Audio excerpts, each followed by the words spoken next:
Censura Media y Sin Censura presenta todos los sábados de 4 a 5 de la tarde. Maestro Jesús Lemus, te saludo con mucho gusto. ¿Cómo te va?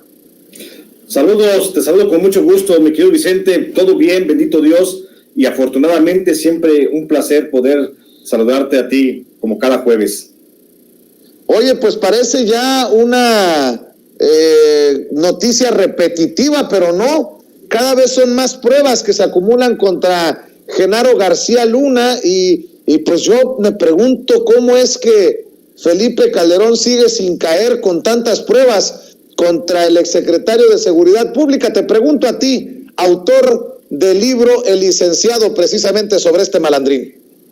Mira, mi querido Vicente, como yo lo expongo ya justamente en el libro El Licenciado, las pruebas de relación de Genaro García Luna con el narcotráfico pues son más que evidentes, muchas de ellas eran públicas y hasta notorias. Por supuesto que el CISEN tiene muchas más pruebas en su momento, aún en el gobierno de Enrique Peña Nieto, aún en ese gobierno, el CISEN pudo recabar todavía más pruebas de lo que hacía justamente Genaro García Luna con el crimen organizado. Esas pruebas, por supuesto, se fueron acumulando, sigue habiendo cada vez más pruebas.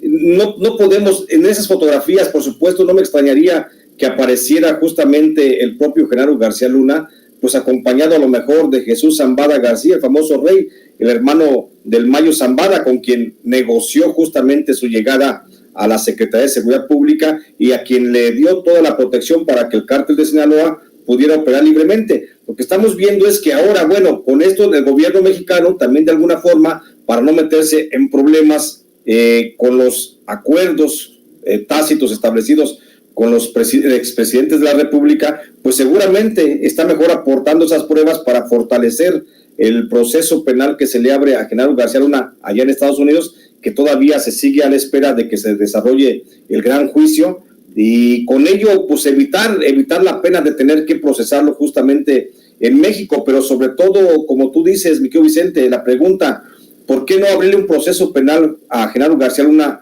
en México cuando hay tanta evidencia y cuando justamente el propio Felipe Calderón podría ser uno de los inculpados de esa relación criminal y perniciosa que mantuvo el Estado mexicano con los grupos de narcotráfico? Ahí hay que preguntarle, hay que ver justamente, hay que sondear qué es lo que está pasando en la Fiscalía General de la República, qué es lo que está pasando por la cabeza del fiscal Gers Manero, por qué tanta delicadeza, por qué tanto tiento para no ir contra el propio expresidente Felipe Calderón, cuando hay tantos elementos y que ahora se están aportando. Ya lo mencionábamos el pasado, creo que fue el jueves, cuando mencionábamos esta posibilidad de que el gobierno mexicano también está aportando pruebas para fortalecer el juicio desde el aspecto económico, lo que hace la Unidad de Inteligencia Financiera, evidenciando la red de empresas fantasmas que estableció Genaro García Luna para sustraer miles de millones de pesos del erario mexicano, aún ya sin ser secretario de Seguridad Pública, ya en la administración de Enrique Peña Nieto. Habría que ver entonces nada más qué es lo que está pasando por la cabeza del fiscal, por qué no se atreve, o será que también vaya a pasar un perdón tácito como el que ocurrió con el general Salvador Cienfuegos, que finalmente dijeron no hay delito que perseguir y le aplican algunos de los beneficios de la ley para dejar de lado la investigación. Habría que ver qué es lo que está pasando entonces, mi querido Vicente, por la cabeza del fiscal Gers Manero, para que esté dejando ir todas esas pruebas, aportarlas a un gobierno extranjero, para que se procese, se amarre bien el juicio, y mientras en México, pues como que no pasó nada, cuando en México fue justamente donde cometió esa serie de ilícitos.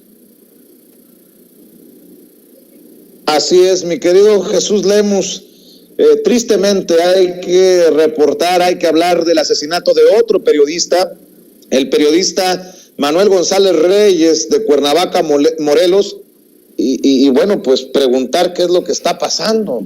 ¿Qué es lo que está pasando en esta labor del gobierno mexicano que dicen que es prioritaria de proteger a los periodistas más allá de la Ciudad de México? Es correcto, mi querido Vicente. Pues fíjate que hoy quiero tocar uno de esos temas que ojalá no tuviera que reportar nunca más en mi vida periodística.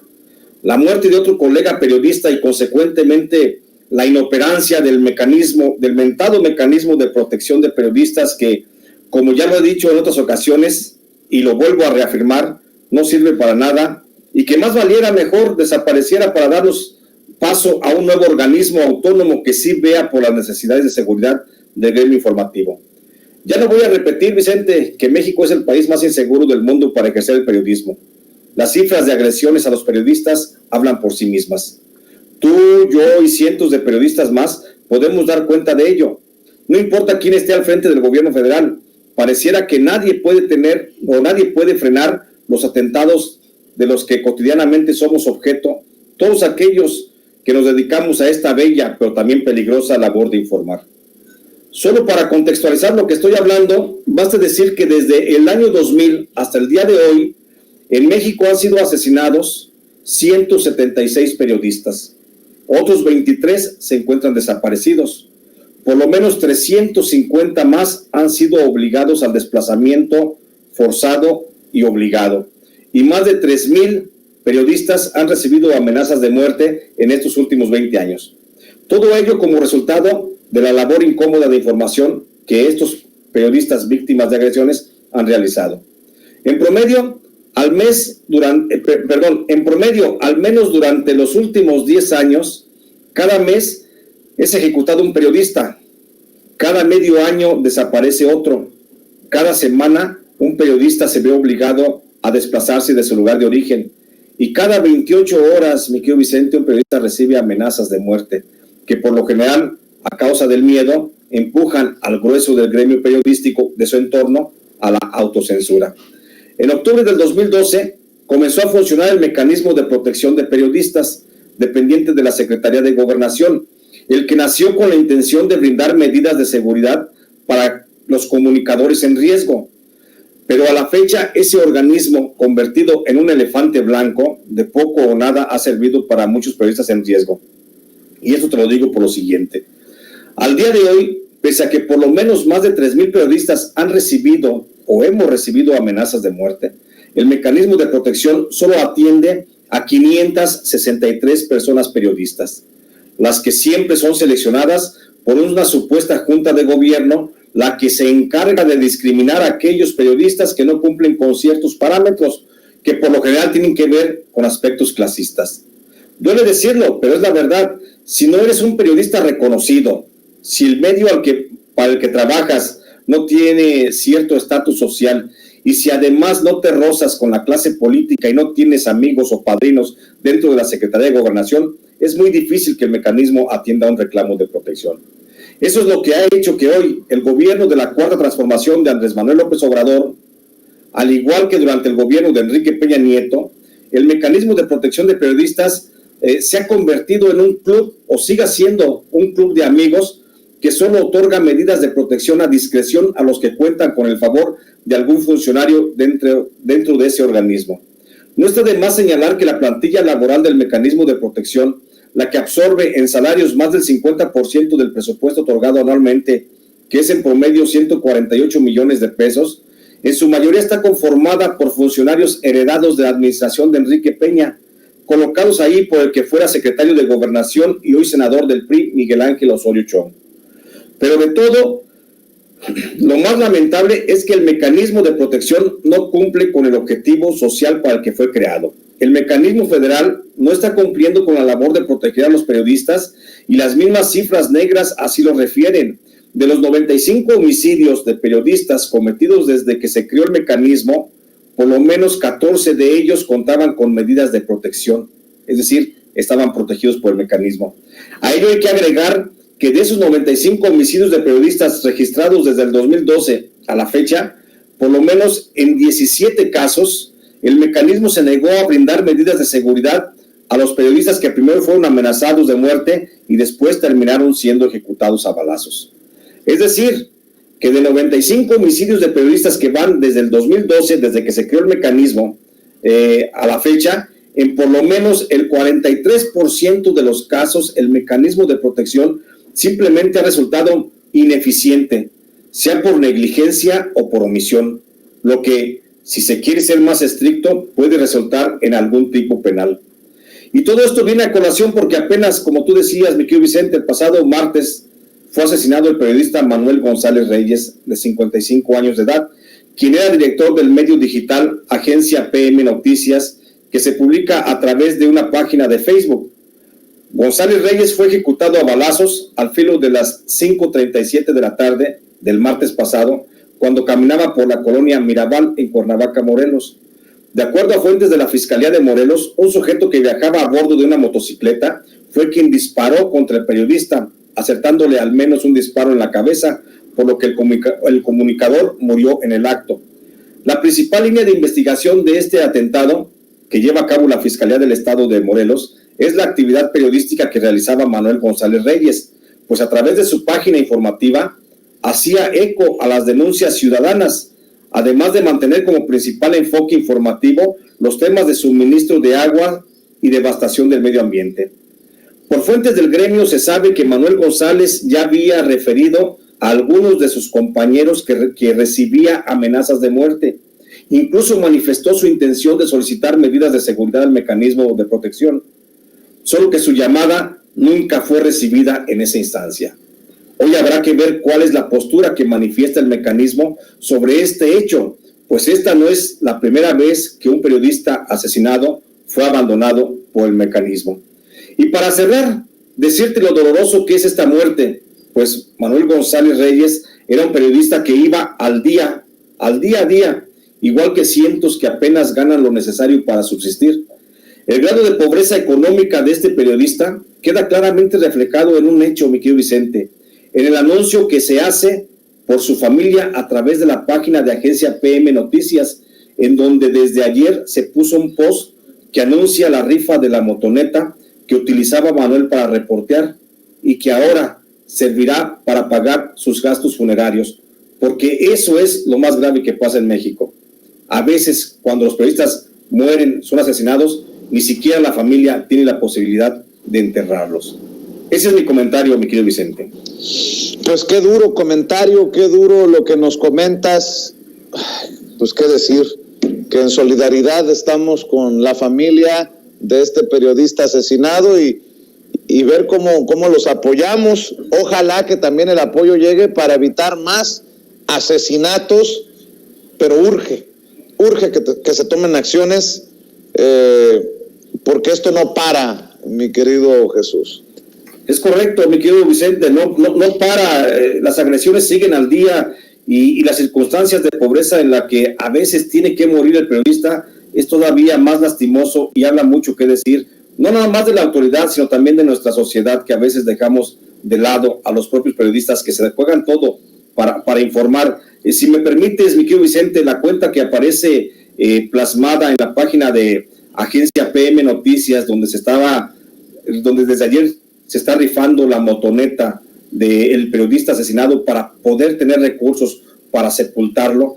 Ahí se está dando a conocer una cuenta de un banco a la que la gente podría hacer algún tipo de aportación para darle pues la sepultura y el adiós a este reportero, y que lamentablemente, no tenía tampoco, como cientos de periodistas, no tenía los medios suficientes, y eso es lo más doloroso, Vicente. La cuenta, si me lo permites, doy la cuenta del banco HSBC. Seguramente nuestra audiencia, que es muy generosa, podría aportarle algo a la familia de este periodista caído que no tiene para sepultarlo. El número de cuenta del banco HSBC es el 4213 1661 3121 4235. Se la repito, 4213 1661 3121 4235 del banco HSBC. Se pueden poner en contacto con la familia, por supuesto, de Manuel, a través de la página de Facebook que se llama Agencia PM Noticias. A través de un mensaje por ahí se pueden poner en contacto para apoyar en la desgracia a este compañero caído. Y estaba viendo que la Comisión Nacional de Derechos Humanos ha solicitado protección para los familiares del periodista asesinado, mi querido Jesús, a días del asesinato de Manuel González Reyes en Cuernavaca, Morelos. La Comisión Nacional de Derechos Humanos instó hoy jueves, a las autoridades a que brinden protección tanto a sus familiares como a colaboradores cercanos.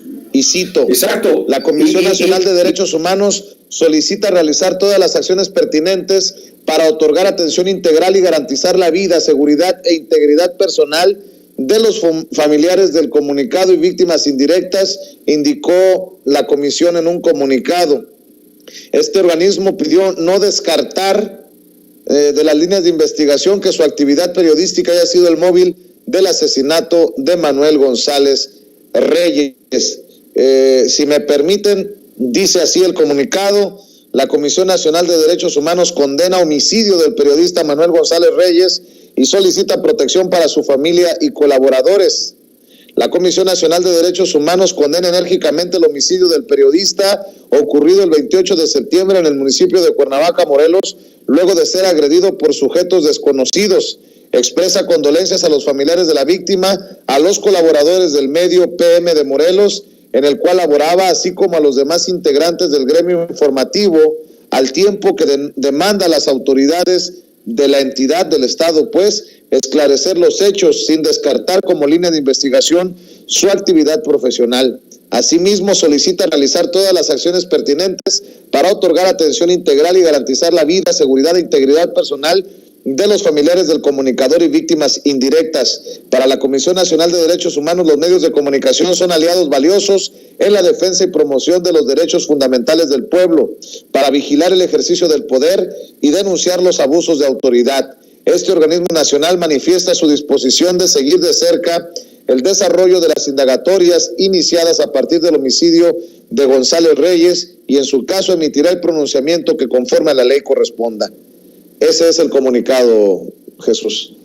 Exacto, Vicente, y qué bueno y qué penoso a la vez, Vicente, que tenga que ser la Comisión Nacional de los Derechos Humanos la que tenga que hacer la función, tenga que incitar al órgano, que en este caso es el mecanismo de protección, para que otorgue esas medidas de protección a la familia, cuando justamente en la ley orgánica de cómo opera el mecanismo de protección, pues establece como protocolo básico que cada vez que hay un atentado contra un periodista, llámese como se llame el atentado, que puede ser desde lo más simple, desde la amenaza de muerte hasta la agresión más extrema, que es justamente la desaparición o el asesinato, los primeros que tienen que ser protegidos es su círculo familiar y su círculo de colaboradores. El mecanismo, fíjate, estamos hoy a jueves, estos hechos ocurrieron el pasado martes, ¿sí? Entonces todavía ni siquiera se espabila el mecanismo, todavía no reacciona, todavía andan ellos en las nubes pensando en otras cosas, en presupuestos y en cómo se van a repartir los dividendos del año que viene, pero no han puesto siquiera atención en este caso particular, mi querido Vicente, y este caso se replica con muchos otros, y aquí tiene que entrar pues la Comisión Nacional de los Derechos Humanos, un organismo muy distinto, que está haciendo también una muy buena labor, pero que es muy distinto a lo que es el mecanismo de protección, y tiene que entrar a corregir la plana al mecanismo para que puedan reaccionar los señores, el maestro Irazoqui, el señor Encinas, Jorge Ruiz del Ángel, que tengan que reaccionar, porque a ellos les corre tranquilamente la sangre, porque como ellos no están en ningún peligro, como ellos tienen un buen salario, tienen un buen trabajo, tienen una vida cómoda y segura, así de que no, para ellos que siga esta vida, pero mientras para los demás periodistas sí es pues esto muy grave, y sobre todo para la familia de los periodistas, en este caso la familia de Manuel González Reyes, pues que se queda primero en la incertidumbre económica, que eso ya es un gran problema, y segundo también en la incertidumbre de la seguridad de sus personas y de sus cosas, porque entonces si a Manuel lo mataron por hacer su trabajo periodístico, pueden ir también en una agresión contra ellos, pero el mecanismo, bendito Dios, todos están bien y con salud, mi querido Vicente. Así es, mi querido Jesús Lemus. Cerremos invitando a la gente para que siga buscando tus libros, para que te encuentre aquí en Sin Censura TV los sábados a las 4 de la tarde, para que te siga en los espacios en donde publicas y en donde opinas también en redes sociales, querido Jesús. Claro que sí, te agradezco mucho, Vicente. Por supuesto, invitarles a todos que me sigan en mis redes sociales. Estoy en Facebook como Jesús Lemus Barajas, y en Twitter estoy como @LemusBarajas. Ahí háganme el favor de seguirme, ahí estamos en contacto, ahí estamos en comunicación permanente, ahí subo lo que publico de manera frecuente justamente en el periódico Los Angeles Times, y también en el Ángel Metropolitano de la Ciudad de México. Y bueno, si quieren seguir acompañándome también en esta aventura del periodismo, busquen mis libros. Todavía hay muchos libros en las librerías, justamente de Licenciado y de Jaque a Peña Nieto, publicados por HarperCollins. Ahí están todavía. Entonces, y por supuesto, los espero los sábados en el programa que tú, Vicente, tan generosamente me permites conducir, de 4 a 5 de la tarde, donde siempre tocamos temas de interés. Claro que sí, te mando un abrazo, muchas gracias, maestro. Gracias, un abrazo, mi querido Vicente, nos vemos pronto. Gracias, y bueno, ya llegó también otro miembro de esta familia sin censura, el politólogo Antonio Atolini, ya está listo para dejar la víbora chillando. Querido maestro Antonio Atolini, te mando un abrazo, ¿dónde andas? ¿Cómo estás? Ahí escuché vagamente que mencionaste mi nombre, ¿me escuchas, Vicente? Ahí te escucho, mi querido Antonio Atolini. ¿Cómo te va, maestro? Me va muy bien, estoy contento. Un día más de la cuarta transformación de la vida pública de México. Hoy, 30 de septiembre de 2021, le resta al proyecto del presidente Andrés Manuel López Obrador exactamente 3 años. El 30 de septiembre de 2024 es el último día del mandato del presidente Andrés Manuel López Obrador, porque aplica una reforma constitucional que limita por 2 meses el periodo de gobierno. Ya no es el 30 de noviembre, es el 30 de septiembre. Así que hoy es un día cabalístico, hasta como con una mística distinta. Así que a tus órdenes, Vicente, ¿qué hay que hacer? Oye, querido Antonio, a ver, ¿cómo viste la comparecencia del secretario de Gobernación en el Senado? Bueno, con los panistas haciendo el ridículo y el detector de mentiras, pero hubo declaraciones importantes del secretario Adán Augusto López. Creo que lo relevante de esta semana no solamente son las comparecencias que en el marco de la glosa del tercer informe de gobierno del presidente Andrés Manuel López Obrador se están dando en el Senado y también en la Cámara de Diputados. Algunos secretarios y secretarias asisten y comparecen frente a la soberanía del Pacto Federal, que es el Senado. Lo que también es muy relevante, estuvo muy bien este video que compartimos en redes, en donde el secretario de Gobernación le dice a la senadora Kenia López Rabadán del PAN que para que termine esta cosa que ella llama una pesadilla, pues que se organice y participe en la revocación del mandato. Es, yo creo, el único país del planeta, del sistema solar, de la galaxia, en donde la oposición, frente a la posibilidad de organizar su legítimo reclamo de cambiar el gobierno por medio de votos, decida no participar en un instrumento de democracia participativa como lo es el revocatorio de mandato. Y eso le dijo el presidente,